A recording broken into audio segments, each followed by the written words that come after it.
Boa noite, amigos. É uma boa noite muito, muito especial. A nossa querida Cristina, minha amiga, professora, que generosamente nos brinda hoje com seu conhecimento. A Cristina que é super ocupada, né, mas que tem assim um conhecimento enorme, um coração de ouro, topou o desafio de estar conosco, de contribuir aí para a nossa caminhada de escola de paz.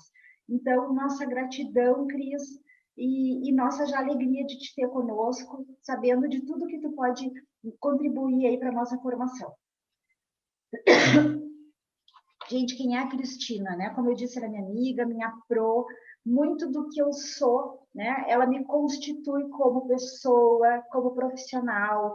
Muitas das ideias que a gente já trocou na Escola de Paz, né? Eu devo à Cristina e ao seu conhecimento, tá?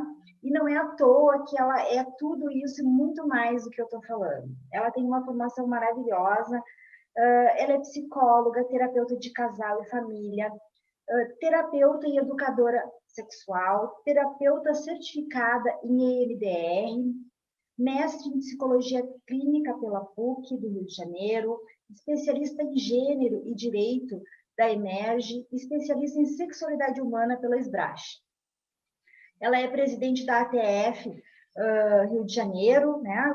Foi presidente, na verdade, no biênio 2008-2010, vice-presidente da Associação Brasileira de Tratamento das Ofensas Sexuais, diretora de projetos sociais do IFEM, Instituto de Pesquisa Heloísa Marinho, membro do Comitê de Cursos Clínicos da FLACES, Federação Latino-Americana de Sociedade de Sexualidade Humana e Educação Sexual, delegada estadual do Rio de Janeiro da SBRASH, que é a Sociedade Brasileira de Sexualidade Humana, membro do Fórum Permanente de Violência Doméstica Familiar e de Gênero da EMERGE, Escola de Magistratura do Estado do Rio de Janeiro, pesquisadora do CNPq, no projeto Saúde Antar, junto ao ProAntar, Programa Antártico Brasileiro, professora especializada do DECA, UERJ, Direito Especial da Criança e do Adolescente, professora e supervisora, coordenadora geral da formação em terapia familiar e formação em sexualidade humana do Instituto Heloísa Marinho, no Rio de Janeiro, Goiás e Rio Grande do Sul. Essa é a nossa Cristina, né? Vocês vão ver que ela faz uso de toda essa formação. Sinta-se muito querida, muito bem-vinda, Cristina. Contigo a palavra. Obrigada, é uma alegria rever você, Valesca, minha querida aluna, minha querida parceira, amiga. Muito bom estar aqui. Agradecimentos especiais iniciais a você, né? Lembrando da nossa formação em sexualidade humana em Passo Fundo, Rio Grande do Sul, que é um estado que eu tenho um amor enorme.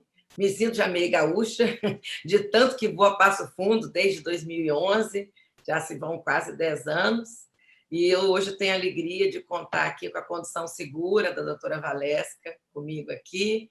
Quero saudar também o Everton Valber, que é o marido, e ambos são da seccional Carazinho, são casal representante da diretoria nacional no Rio Grande do Sul. Quero agradecer também José Alberto Pupeto, que me fez o convite oficial para participação nesse evento. Ele e a esposa Iracema são da seccional de Grande Florianópolis, também o casal representante da diretoria nacional de Santa Catarina, outro estado que eu amo muito aqui no sul do Brasil. A senhora Terezinha Bum, que cuidou dessa parte da tecnologia, estava aí comigo no WhatsApp até há pouco, para que tudo funcionasse bem. Ela e o marido, Brani Bessen, que é o casal presidente da seccional da Grande Florianópolis, cidade que eu tive a alegria de morar, no bairro do Bom Abrigo, e de onde eu voltei para o Rio de Janeiro grávida do meu primeiro filho, sendo, portanto, ele barriga verde de concepção. Hoje ele tem 33 anos. Eu quero também agradecer a senhora Ariane Lucieto, nossa mestre de cerimônia, junto com o marido Leandro Cieto, do outro mestre de cerimônia, que forma o casal presidente da seccional de Chapecó, cidade que eu tive a alegria de visitar em 3 momentos distintos, para aulas na pós-graduação da UNO Chapecó, uma grande universidade no oeste catarinense, na Associação de Terapia de Família de Santa Catarina, nossa parceira irmã daqui do Rio de Janeiro e do Brasil, e, infelizmente, também por ocasião da ajuda psicológica humanitária na cidade vizinha de Xanxerê, por ocasião da passagem de um tornado que atingiu a cidade de uma forma muito violenta. Eu não posso deixar de mencionar, de saudar também todas as mães e pais da Escola de Paz do Brasil, do terceiro estado da Regional Sul, o amado Paraná, né? Cuja capital, Curitiba, é um grande exemplo de cidade, né, para todos nós aqui no Brasil. Por último, agradecer também a confiança de todos os pais e de todas as mães de todo o Brasil, que pertencem à Escola de Paz do Brasil, que estão nesse momento conosco aqui. E também as pessoas que estão nos acompanhando pelo YouTube, agora e no futuro. Que bom que as coisas agora vão permanecer sempre, né? Por isso que a gente tem que ter muito cuidado com o que fala. Eu espero não usar demais na minha fala hoje. Mas a gente não pode, quando a gente pensa na ideia de ajudar os pais e as mães na educação de seus filhos e filhas, né? Como é que a gente vai fazer essa atividade sem falar de educação para as relações humanas? E aí eu pergunto aos senhores e senhoras, será que é realmente necessário a gente educar para relações humanas, já que somos humanos? Será que tem alguma coisa que não está funcionando bem? Será que esse não é um processo natural de aprendizagem? Né? A resposta é sim e não. Não, não deveria ser necessário se nós vivêssemos as relações humanas de uma forma harmoniosa, prazerosa, satisfatória. Mas não é isso que a gente está presenciando aqui no dia a dia, no nosso país e no mundo. Tá? Nada tem sido mais desgastante do que acompanhar o noticiário diuturnamente. Né? Qualquer momento que você abra um veículo de comunicação, a gente tem uma impactação. E impacto é tudo aquilo que não causa pacto com a nossa mente, com a nossa emoção. Não tem como compactuar com tanta violência. Né? Então, a gente não deveria acompanhar as notícias, mas se essa atitude resolvesse o nosso problema, sim, não deveríamos. Mas, tendo nós contato com as notícias ou não, infelizmente, elas continuarão a acontecer. Isso não vai impedir que elas vão acontecer. Aliás, o grande circo de horrores que nós estamos assistindo é feito, via de regra, de forma bem escondidinha, para que não venha a público. Mas são justamente as câmeras de segurança que denunciam crimes, com vários crimes horríveis. Ontem mesmo uma mulher levou uma pedrada na cabeça de um homem em Salvador, coisa horrorosa. Né? É tão terrível que nem se mostrou, graças a Deus, a cena inteira, porque seria chocante. Né? Muitas vezes são as lentes dos celulares que filmam também abuso de poder, como a polícia militar no Amapá, recentemente, com uma mulher negra, numa situação horrível, como os policiais dos Estados Unidos. Né? Também aqui no Brasil, as delações premiadas estão trazendo à luz muitas falcatruas, né? E como é que fica a nossa emoção vendo tanta coisa e ouvindo tanta coisa, né? É difícil de manter o bom humor. Mas vamos em frente, hoje é sexta-feira. Então, assim, deixar de tomar conhecimento desses fatos não vão impedir de acontecer. Então, a solução, nossa, gente, não pode passar pela alienação social. Processo, muitas vezes, que é buscado pela gente mesmo, como uma forma protetiva de não enlouquecer. Por que o não saber? Né? Ele é, sim, protetivo, mas ele não é participativo. E quando a gente está numa sociedade, a gente não pode optar por isso. O não saber é egoisticamente bom, mas é socialmente desastroso.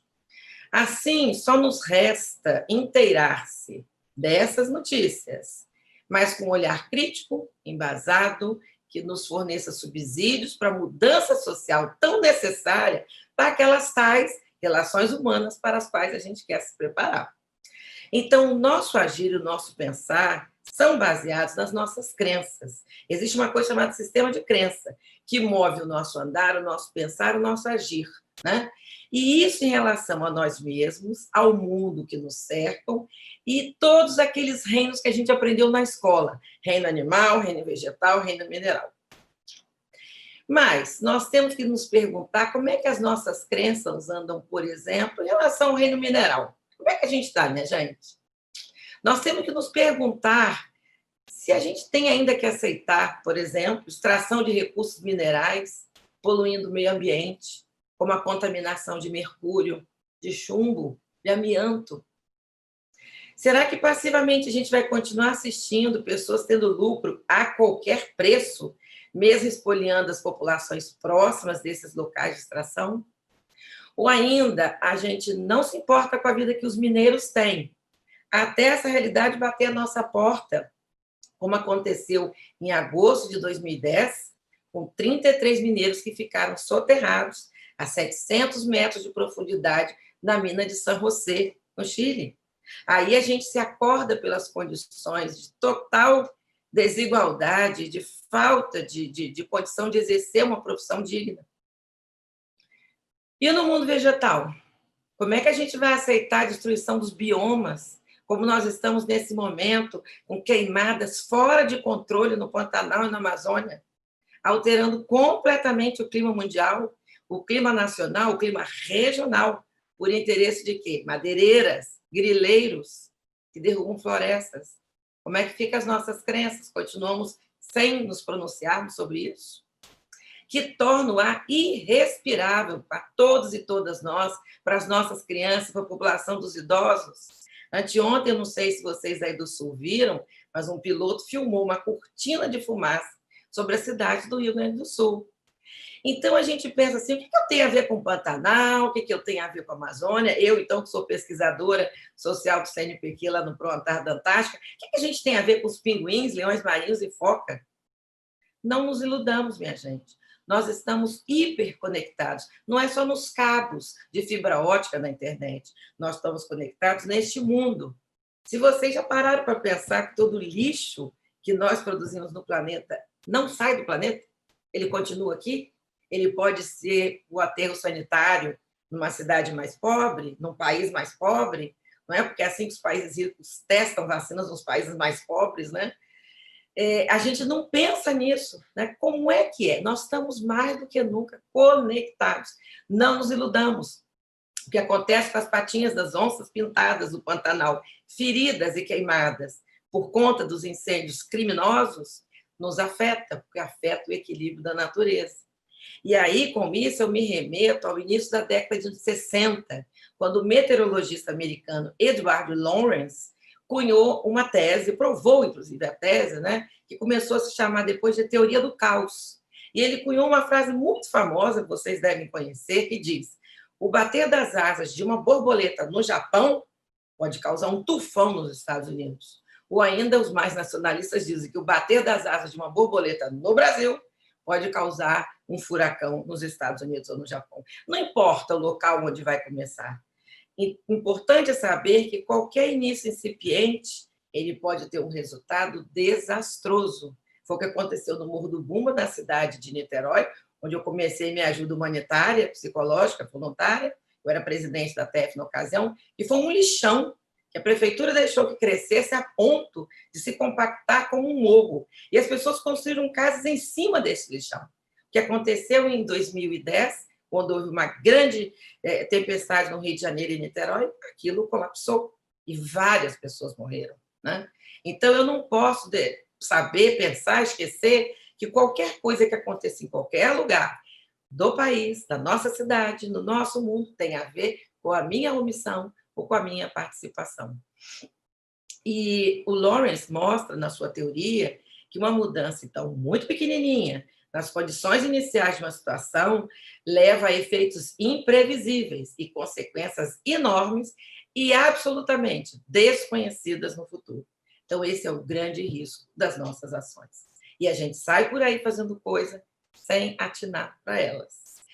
Essa teoria, a teoria do caos, se tornou uma das leis mais importantes do universo. Está presente na essência de quase tudo que cerca a gente. Aí a minha pergunta para os senhores e para as senhoras é: ora, se as pequenas ações que nós tomamos hoje, tomamos ontem e vamos tomar no futuro, fazem diferença neste futuro, nós temos que pensar muito bem quais são os cenários futuros que nós estamos desenhando. Porque esses cenários podem ser completamente diferentes. Por isso, nós não podemos nos omitir, nem que a gente queira, nós não podemos jogar a toalha. E nem sair também por aí fazendo bravata. Precisamos, então, dar o melhor de nós para merecermos pertencer a este reino animal que a gente faz parte, para estar conectado também com os demais reinos. Por exemplo, nós dependemos do reino vegetal para sobreviver, do reino mineral também, não é? Quantas coisas a gente consome desses dois reinos que a gente só polui e não cuida, né?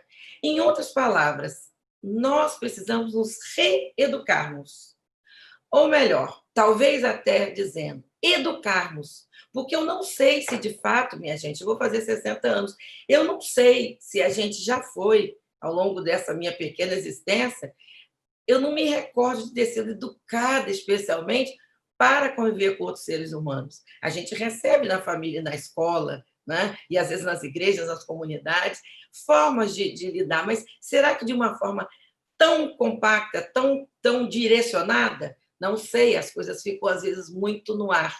Então, para isso, talvez seja melhor não só não reeducar ou educar, mas nos reorientarmos para as relações humanas, para o convívio com outros seres humanos, independente de quem sejam esses seres humanos, independente da sua cor da pele, do seu gênero, da sua classe social, do seu local de moradia, da sua religião.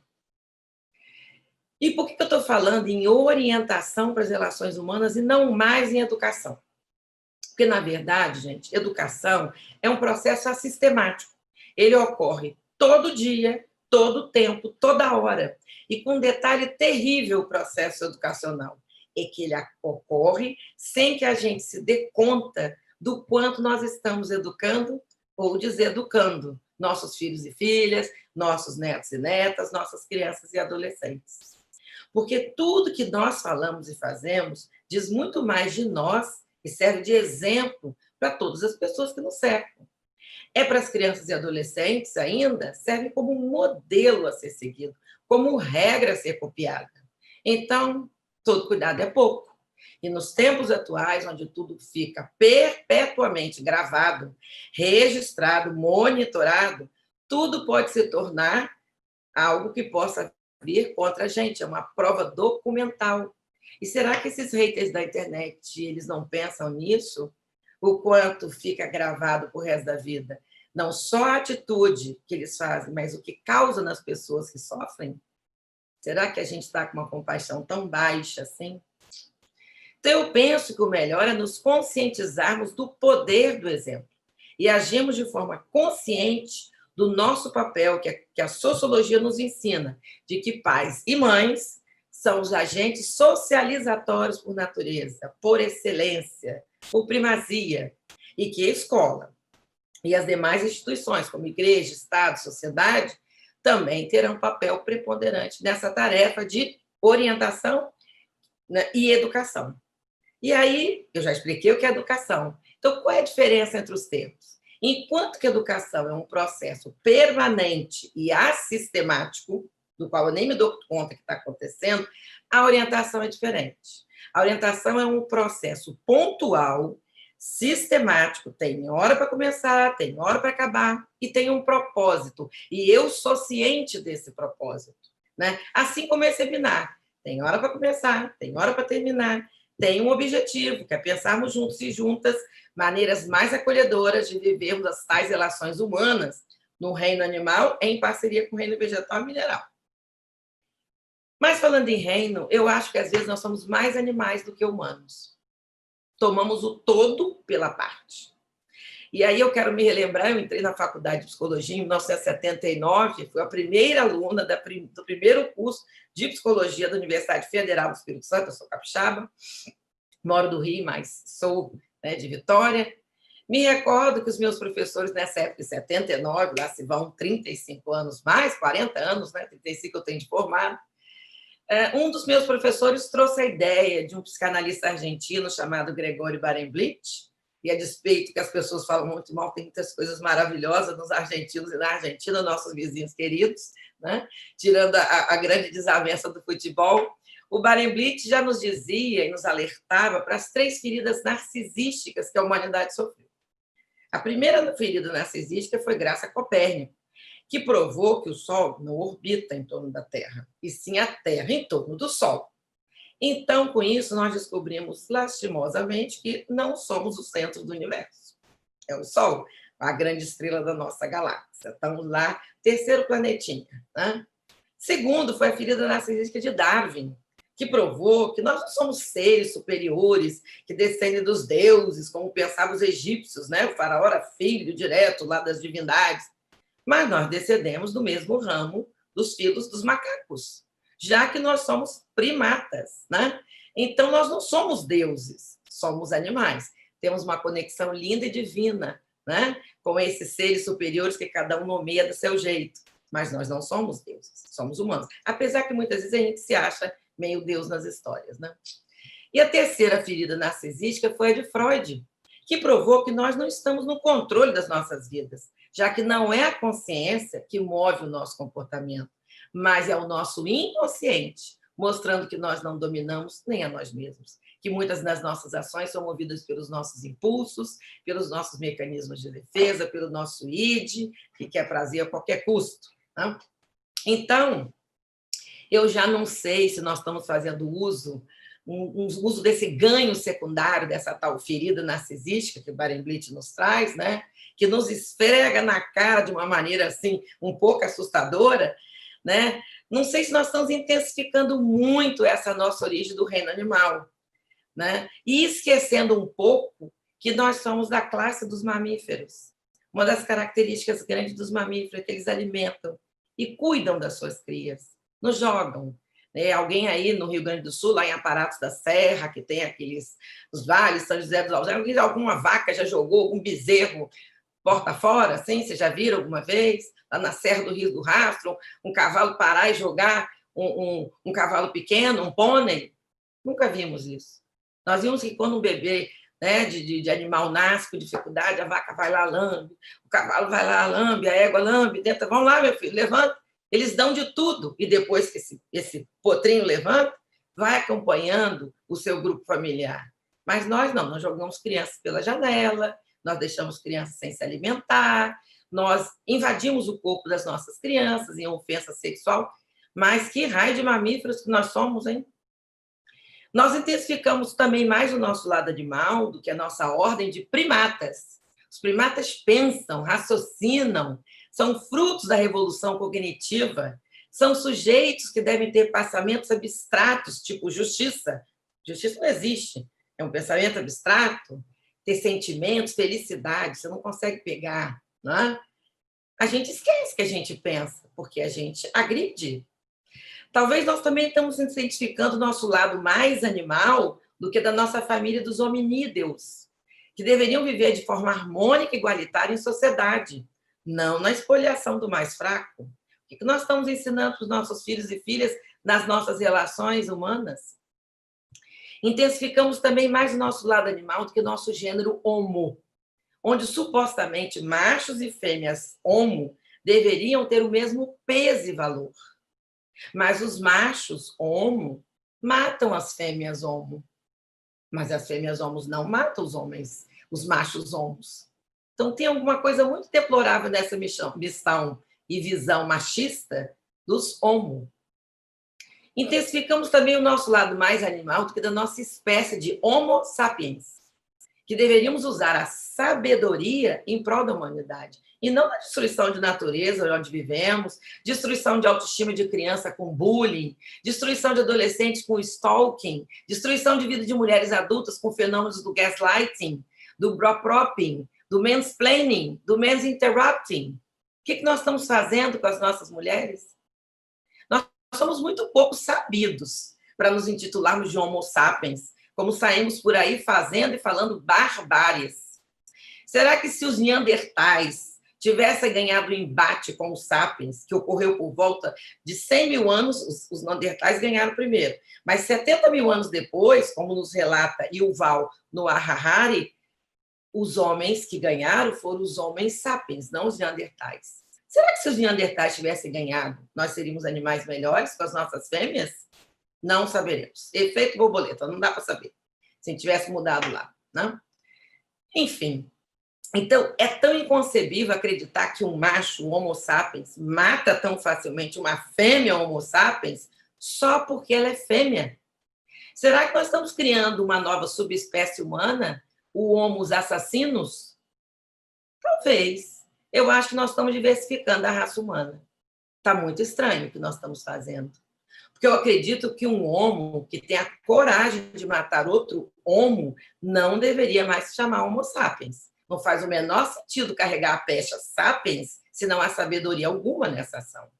E isso sem falar no descaso com as outras classes de animais, que eu nem vou entrar no mérito delas aqui, porque o descaso visos no tráfico de animais, nos maus tratos em animais em cativeiro, como em circos, zoológicos e mesmo em nossas casas e fazendas, é altamente questionável.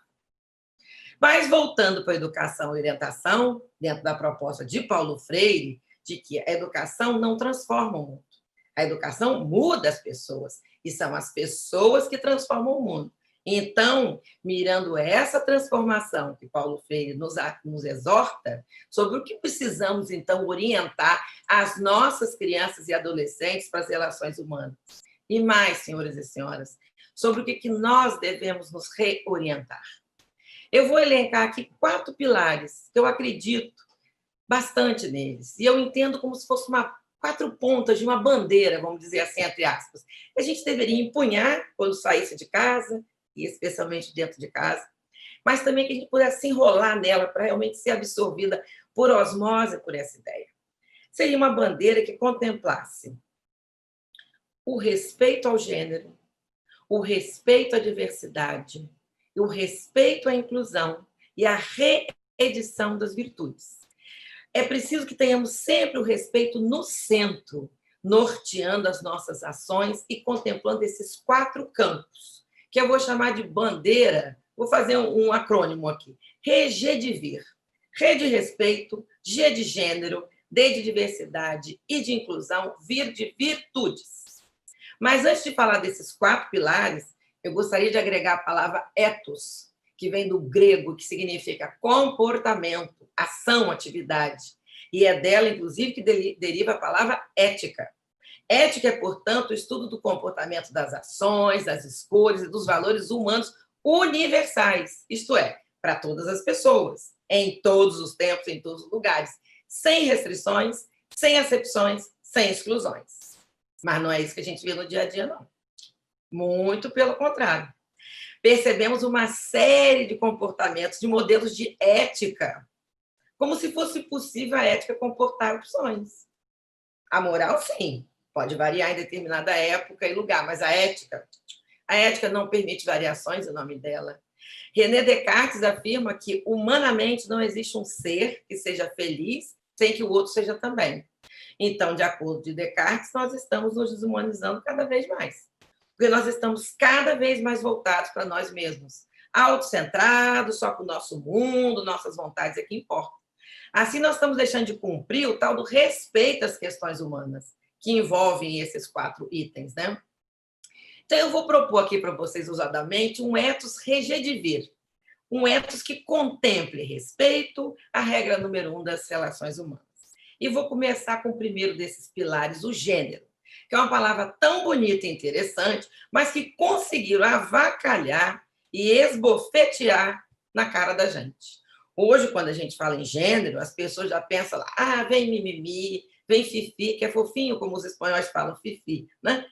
É papo de feminista mal amada. Gente, gênero não é nada disso. Quem diz isso é falta de informação.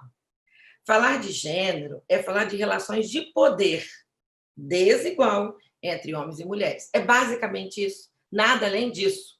Falar de gênero não é fazer apologia a gays e lésbicas, não é ser contra o casamento, não é ser contra a família. Muito pelo contrário. É falar da sobrevivência da tal da fêmea, do homo assassinos, ou da qualidade de vida da fêmea do suposto homo sapiens. Essas ideias sobre gênero como algo do mal, difundido da noção de ideologia de gênero, são difundidas de forma maldosa pelos empreendedores morais, que é um termo criado por Howard Becker no livro Outsiders, Estudo da Sociologia do Desvio, para designar as pessoas que são impositores de regras morais como os criadores de regras de morais na sociedade. Pessoas que ditam regras como se fossem exemplos máximos da dignidade humana e de uma conduta ilibada. Até a primeira página, né? Quando você vira a segunda, você fica horrorizado com o que vê. Pessoas que acreditam que em certos vernáculos tem flexão. Tipo, meio honesto, fulano é meio honesto, é meio ético. Gente, são termos impossíveis de flexão, igual estar ligeiramente grávida. Ou você é ético ou não é, você é honesto ou não é, você está grávida ou não está. Não existe meio ético. Então, para entendermos esse gênero real que eu estou falando, que vem do estudo de gênero, que é amplamente estudado na academia e é maldosamente designado como ideologia de gênero, foi uma maldade, uma crueldade que fizeram com essa palavra, né? Nós temos que voltar à gênese do estudo do gênero. E aí, eu queria começar com a Simone de Beauvoir, uma filósofa existencialista francesa, que em 1949, no livro Segundo Sexo, afirmou que a masculinidade era entendida como a norma, considerada neutra e universal, e que, portanto, haveria uma relação assimétrica entre os sexos, sendo a mulher a outra, a não essencial, inferior ao homem, ao passo que o homem é o absoluto, o sujeito, o essencial. E ela critica as mulheres por serem cúmplices da sua própria opressão e os homens por continuarem a desempenhar o papel de opressores.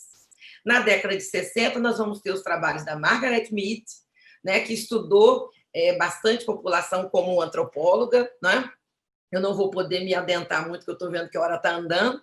Nós temos o Robert Stoller, na década de 68, com o livro Sexo e Gênero, e ele conseguiu mostrar que, na verdade, a palavra gênero ela vem antes da palavra sexo, porque, na verdade, o sexo, que é uma questão biológica, né, baseado na genitália externa que a gente vê ao nascer de uma criança, junto com ele, na medida que você descobre que é uma menina, todo um arsenal cultural é como se fosse um capote de gênero, já coloca da menina, né? Tanto a escolha de cores, como os brincos, como o que a mulher vai poder fazer e a mulher não vai poder fazer. Não é?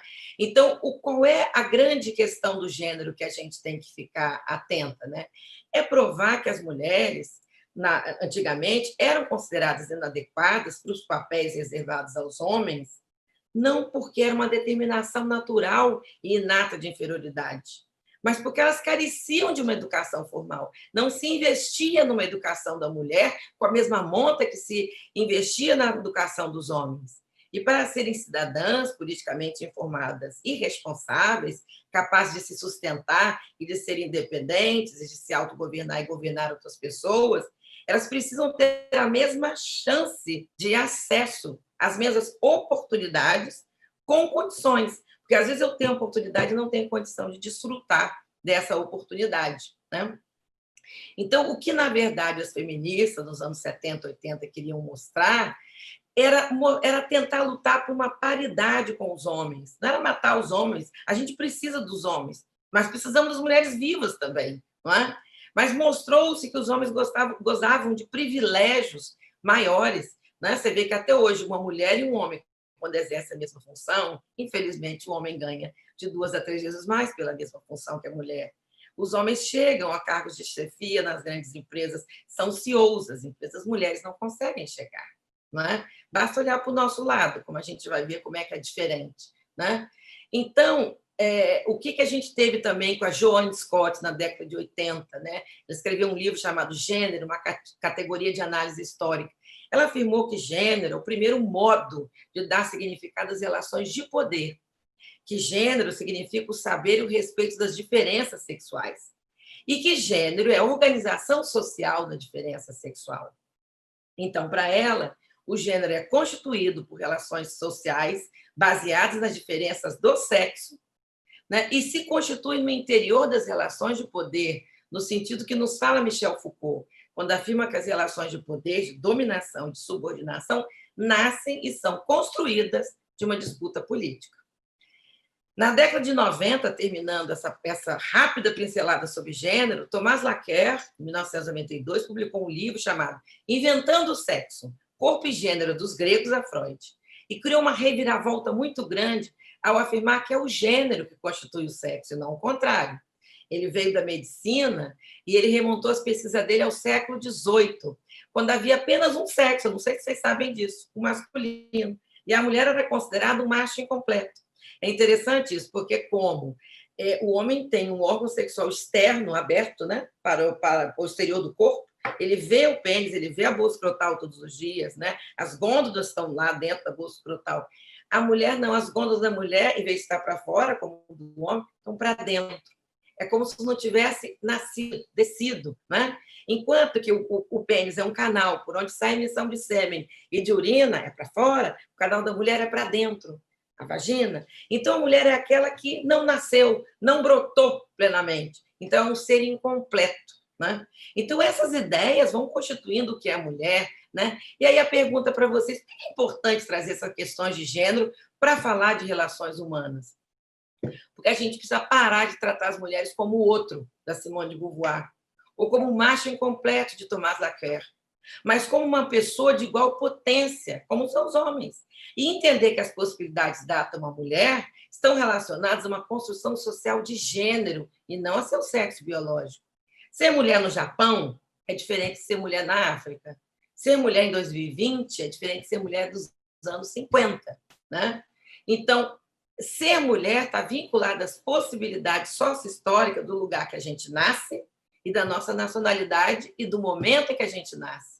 Isso não é biologia, isso é cultura, já que todas as mulheres nascem exatamente iguais biologicamente. Mas eu não posso comparar uma nova-iorquina com a mulher no interior do Zimbábue. São vidas completamente distintas. Né? O que é permitido para uma jamais será permitido para outra, e vice-versa, talvez. Então, o que é importante desse primeiro pilar dessa ousada proposta reger de vir? Fazer valer o que está na Constituição, gente, no artigo 5. Né? Todos são iguais perante a lei. Assim, as mulheres não podem mais ser agredidas e até mortas pelos parceiros por dizerem não em algum momento da relação. Quando querem terminar a relação, quando não querem transar, quando não querem cozinhar, quando não querem visitar a família do marido, quando não querem ter filhos. Ou, igualmente, não podem ser agredidas e mortas quando querem trabalhar, quando querem estudar, quando querem visitar a sua família de origem, quando querem sair com as amigas, quando querem ter liberdade para escolher a sua religião, os seus candidatos políticos numa eleição, quando querem torcer para o seu time. Em suma, primeiro pilar para a educação, para as relações de gênero, para as nossas crianças, precisa passar pelo respeito ao gênero. Enquanto meninas forem criadas diferentes dos meninos, nós não teremos paz em casa, não se iludam. A igualdade nas relações de gênero precisa começar desde a primeira infância. Mas aí, gente, parênteses, educação de gênero na primeira infância não é ensinar a como é que adultos têm relações sexuais, não. Essa hipótese só pode passar na mente de pessoas pervertidas e de má índole. Não é isso que eu estou propondo. Estou propondo que a gente tem que ensinar que menino não pode bater em ninguém, nem em menina, nem no outro menino. O que é isso? São amigos? Que meninos não são donos do mundo, mas fazem parte de um mundo composto de pessoas de gêneros diferentes. Que meninos podem chorar, meninos podem mostrar sentimentos, acabar com essa masculinidade tóxica que impede a liberação dos sentimentos dos homens.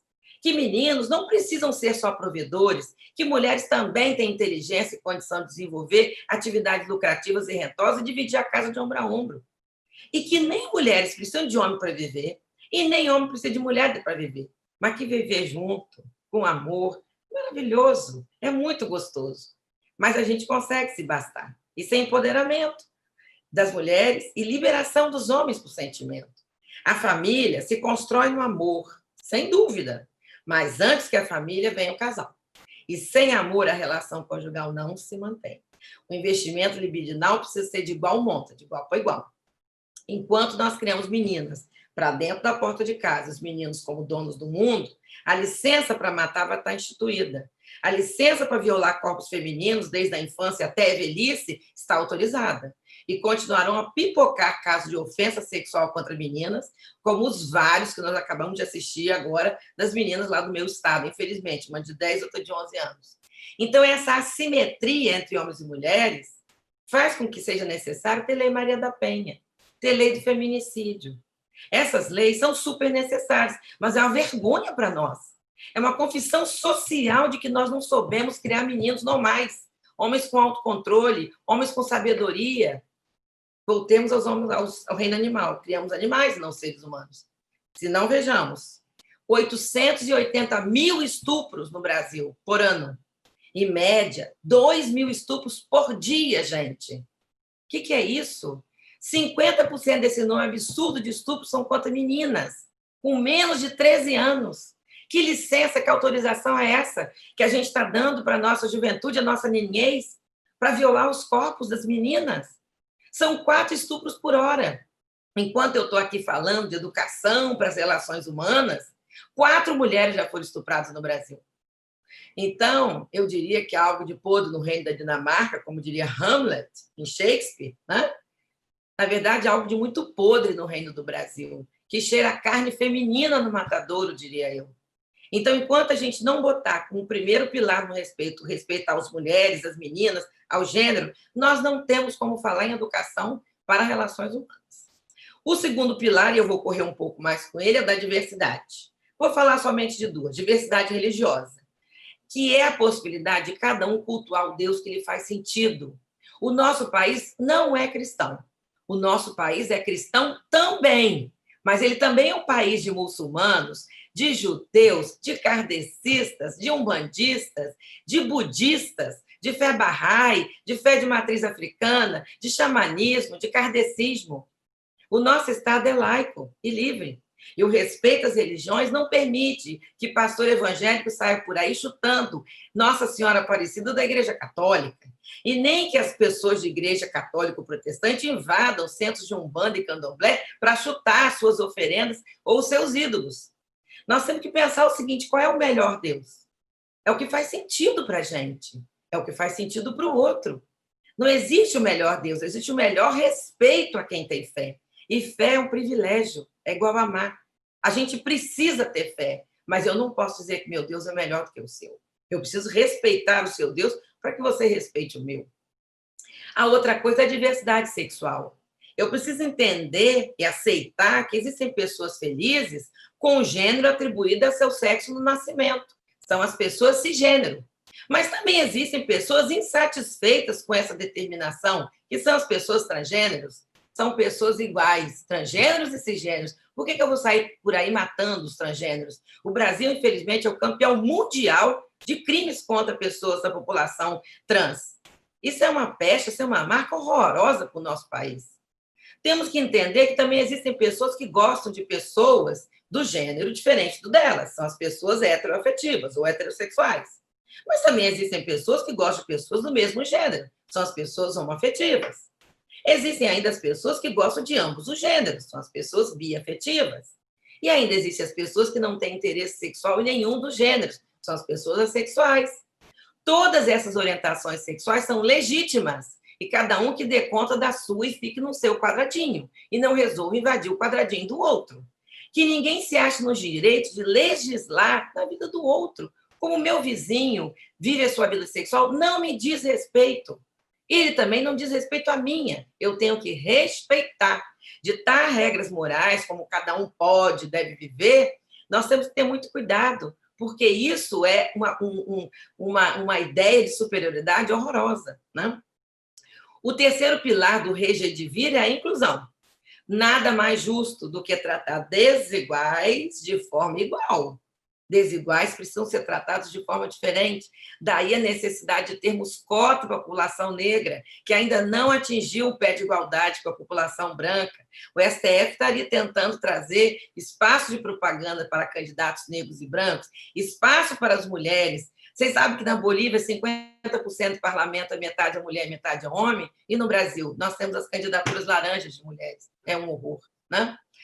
Nós temos a saber, temos que admitir que é um enorme desafio nascer e pertencer à população negra, à população indígena, à população cigana, à população de pessoas com deficiência, à população LGBTQI, tornar-se idoso no Brasil, ser mulher. E quando nós juntamos uma dessas características, mais do que uma, como cor de pele, escolaridade, gênero, idade, identidade de gênero e orientação sexual, o sofrimento e a expoliação por parte da sociedade é muito maior.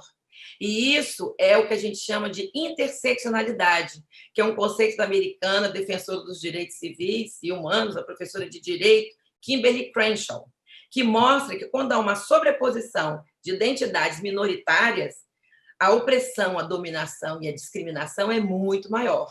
Ninguém pode negar que é muito mais difícil ser negro, pobre, homossexual, idoso, com deficiência aqui no Brasil e no mundo. E que ser mulher é muito mais difícil do que ser homem. que o nosso corpo é sempre um corpo mais vulnerável, como Mary Joy Frog, que é uma jurista americana, também nos mostrou. Então, aqui, agora eu vou ficar feliz, falando em inclusão, eu vou propor com a forma mais amorosa possível, um pedido de inclusão nesta instituição tão linda como é a Escola de Paz do Brasil. Eu avisei aos meus queridos amigos que me convidaram que eu ia fazer essa sugestão, não disse qual, deixei-os na curiosidade. Eu, lendo o histórico de vocês na internet, eu verifiquei que esta instituição foi fundada em 16 de outubro de 63, liderados por Madre Inês de Jesus, uma mulher, Padre Cordobei, Maria Junqueira Schmidt, outra mulher, casal Alzira e Antônio Lopes, outra mulher com seu parceiro. E que no dia 22 de junho de 66, essa entidade realizou uma Assembleia Geral Extraordinária para a reforma dos seus estatutos, e essa reforma trouxe importantes alterações no seu funcionamento. Alterou o nome para Escola de Paz Nacional. Então, já fez uma alteração no nome. Em 10 de setembro de 76, outra Assembleia Geral alterou parcialmente os estatutos para modificar de novo o nome da entidade, que a partir de então passou a se chamar Escolas de Paz do Brasil. Queria dizer que e lá também está, que é justo o reconhecimento ao papel insuperável do casal Antônio e Alzira Lopes, que presidiu a Escola de Paz durante 21 anos, de 63 a 84, com sucessivas reeleições, e que durante esse longo período, Dona Alzira, uma mulher, se tornou nacionalmente conhecido no universo da EPB. Foi de grande importância na expansão do movimento. Conseguiu manter a EPB em todo o território nacional, trabalhando da mesma maneira, com uniformidade de propósito, temática, metodologia, um modelo que serviu até para Portugal. Então, como dizem os advogados, considerando que a Escola de Paz do Brasil já mudou de nome 2 vezes anteriormente, considerando que a fundação se deu com a presença de muitas mulheres e mães, e considerando o grande papel de Dona Alzira Lopes, e considerando o grande papel de todas as mulheres e mães envolvidas atualmente nas direções nacionais e regionais da EPB, eu, ousada e amorosamente, gostaria de sugerir aos senhores e senhoras da Escola de Paz do Brasil a inclusão do nome das mães no título da entidade de vocês, passando a se chamar Escola de Pais e Mães do Brasil. E por que razão eu faço essa sugestão amorosa? Porque pais e mães são igualmente importantes na educação dos seus filhos. Nem os pais são mais, nem as mães são mais. Cada um dá um quinhão diferente. Também porque as mães formam a maioria dos genitores que ficam com seus filhos na separação. E que também pais, hoje, só representam o plural de pais, de pai. Mais do que um pai, pais. Significa apenas isso. E que pai e mãe, hoje, a gente fala que é o casal parental. Marido e mulher, casal conjugal. Casal de pai e mãe não é mais pais, é casal parental. E o mais importante de tudo, gente, hoje, o que não é dito, o que não é mencionado, o que não é lembrado, não existe. Não tem força, não tem eco.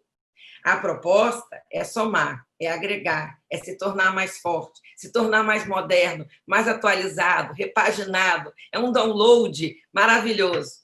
Eu tenho certeza que todas as mães das escolas de paz que estão me ouvindo agora ficarão bem felizes em ver seus nomes tremulando no nome oficial da instituição.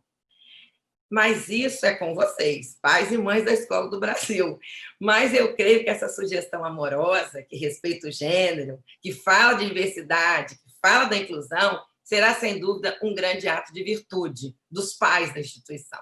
E falando nas virtudes, eu vou fechar minha fala com isso, que é o quarto e último pilar do Reger de Ver, que é a reedição das virtudes. Por que reedição? Eu acho que no passado a gente já falou mais de virtudes, depois elas andaram esquecidas. São tão demodê que tem nomes que as pessoas nem sabem mais. Nós precisamos ensinar nossos filhos e filhas, netos e netas, já tem 2 netos, 4 filhos, crianças e adolescentes, ensinar as virtudes. Mas para ensinar, nós precisamos vivê-las e praticá-las antes. Apesar de Aristóteles dizer que a coragem é a primeira das qualidades humanas, porque garante as outras, eu diria, nos tempos atuais de ódio, de fake news, de haters nas redes sociais, de feminicídio, de bullying e de tantas outras atrocidades, nós precisamos primeiro falar da educação, da cortesia, do trato adequado nas relações sociais e humanas. A cortesia, a educação é, na verdade, a porta da entrada das virtudes. Sem elas, demais ficam desbotadas. Em seguida, precisamos falar de justiça, a mãe de todas as virtudes. Ela garante, ou pelo menos tenta garantir, a igualdade, a equidade, a razoabilidade, o respeito. Sem justiça não há nação. Em seguida, vamos trazer Aristóteles, agora sim, a coragem. Mas a coragem, quando ela é muito forte, até pode nos colocar em apuros. Então, não sai de casa somente com a coragem. Chame a prudência para vir junto com você, porque a coragem sem a prudência te leva a fazer bravata. Mas a prudência reinando sem coragem, beira a covardia. Em seguida, eu chamaria generosidade, a marca maior de um espírito elevado, que sempre deve andar com a empatia, que é a capacidade de se colocar no lugar do outro. Quanto mais empáticos somos, mais generosos conseguimos ser. E para que a empatia ocorra, é necessária a compaixão, que é a noção da dor do outro. Sem compaixão, beiramos a psicopatia. São os psicopatas que não têm arrependimento. Né? Então, não endureçamos os nossos corações. É um risco para a nossa saúde mental e para a saúde social do outro, se não tivermos compaixão. Também é importante falar de temperança, palavrinha esquecida, ninguém mais sabe o que é a educação do desejo. Nós não podemos ser tão autocentrados que pensamos que somente os nossos desejos e necessidades contam. Eu não posso beber mais do que eu devo e sair por aí dirigindo, porque eu assumo o risco de matar alguém, ou de gastar de forma desmedida e colocar em risco o orçamento familiar, ou de comer em demasia, colocar a minha saúde em risco, ou exigir que meu filho não coma assim. Eu não posso falar no telefone dirigindo. Eu não posso, senhores e senhoras, sair sem máscara. Não temos vacina ainda. Eu acho que sair de máscara, devia sair de máscara e botar na testa assim, egoísta, falta de compaixão, falta de noção da dor do outro. Porque não usar, para mim, hoje, é a maior marca do egoísmo. A maior falta de compaixão e de empatia e de compromisso com o nosso mundo. E eu vou finalizar de uma forma amorosa. Vou finalizar com amor, que é o maior de todas as virtudes. Sem amor, nada mais faz sentido, nada vale a pena. Eu creio que vocês, aqui na Escola de Pais e de Mães, fazem a tarefa de vocês com amor, o maior dos vínculos. E foi com esse olhar amoroso do gênero, da diversidade, da inclusão, que eu propus a inclusão do nome das mães no título dessa grande instituição. Mas não me leve a mal e me perdoe a ousadia. Mas a causa do respeito e da equidade de gênero, com meus quase 60 anos, move o meu pensar e o meu caminhar. E, para mim, realmente, o que não é mencionado não existe. Quando eu vejo algo só no masculino, eu digo, epa, que horas que vai chegar a minha vez? E, para terminar, eu gostaria de relembrar o acrônimo que eu estou propondo, né, o REGIDIVIR, que eu criei especialmente para essa palavra, dessa palestra da Escola de Pais e Mães do Brasil. E, ao reler o REGIDIVIR, me evoca o REGI, do REGIDIVIR, de regeneração, da nossa capacidade sempre de nos regenerarmos, da resiliência, da ressignificação, do renascer das cinzas, como um fênix da esperança no mundo melhor. O divir, do REGIDIVIR, do vir a ser, do tornar-se, do se tornar uma pessoa melhor, mais sapiens, mais madura, mais amorosa, mais acolhedora. Torna-te quem tu és, é uma exortação de Nietzsche. Isto é, apropie-se das forças que nos constituem, tomar parte do movimento de autossuperação para nos tornarmos pessoas melhores para nós mesmos, para os 3 reinos que constituem o mundo e sermos a melhor versão possível de nós mesmos. E, novamente, o divir, do REGIDIVIR. Também me lembra dividir, partilhar, compartilhar. A generosidade que a empatia nos infunde, o partilhar consciente social, ou no dizer de Aristóteles, não sejamos felizes sem que os outros sejam também. E concluindo com uma frase de Lao Tse, que viveu 604, 531 a.C., ele diz, Lao Tse, se queres acordar toda a humanidade, então acorda-te a ti mesmo. Se queres eliminar o sofrimento do mundo, então elimina a escuridão e o negativismo de ti próprio. Na verdade, a maior dádiva que podes dar ao mundo é aquela que é a tua própria transformação. E assim, eu só tenho a agradecer à Escola de Pais e de Mães do Brasil pela oportunidade dessa autorreflexão. Pois quando um professor ou uma professora, reflexão, prepara uma aula para alguém, primeiro prepara para si mesmo. E, ao me pronunciar, me comprometo com o que digo e reafirmo uma parceria com a humanidade, na qual eu vivo, da qual eu faço parte e tenho o meu propósito. Muito obrigada a todos. todas e todos. Cristina, nossa, né? Quanta virtude, quanta generosidade. Como eu disse, né? Tu generosamente aceitou o nosso convite. É teu isso de dividir, de passar o teu conhecimento, de deixar o mundo melhor, né? Depois da tua fala, da tua reflexão, do teu convite à desacomodação.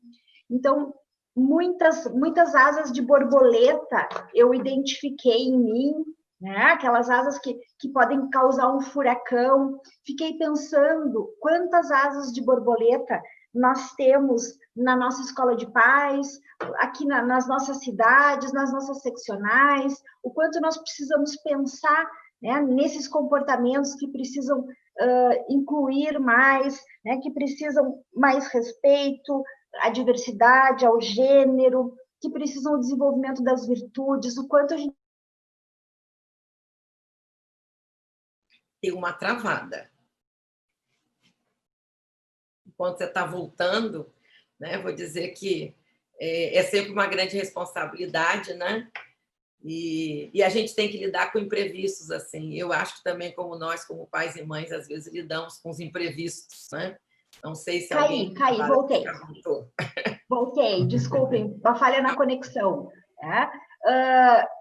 Essa falha na conexão, ela acontece, né? Mas nós não podemos perder a noção que tu tão bem ressaltaste, a conectividade. Estamos todos conectados, né? O comportamento de um impacta em todos, né? E aí a nossa responsabilidade como membros da Escola de Paz, de repensarmos sempre, estarmos abertos para refletir o novo, refletir a atualidade, refletir sobre os nossos conceitos. Tu nos brindaste, Cristina. Os elogios são imensos, as pessoas...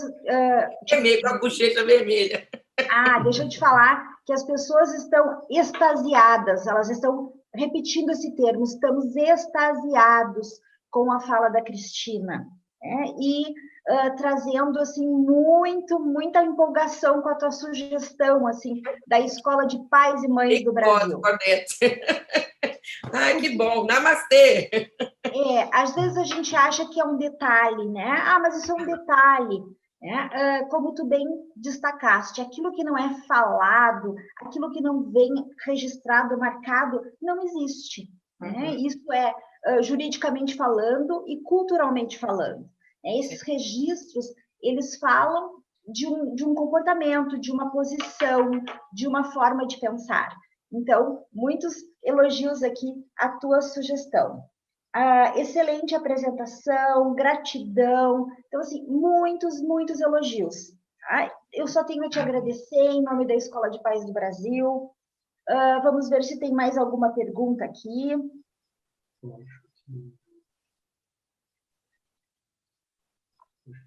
Essa palestra é tão empolgante que acredito que não temos perguntas, mas sim admiração, gratidão.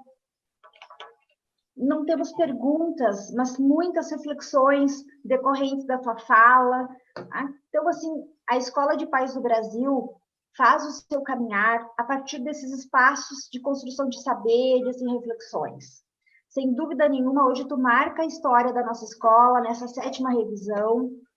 Eu te agradeço em nome de todos os pais e mães da nossa escola. Né? Te convidamos para voltar, né, em nossos encontros, já é uma amiga especial da nossa escola. Tá? Muito obrigada, Cristina. Gostaria de ver se algum amiga gostaria de se manifestar aqui, os RNs, se não, encerramos esse espaço.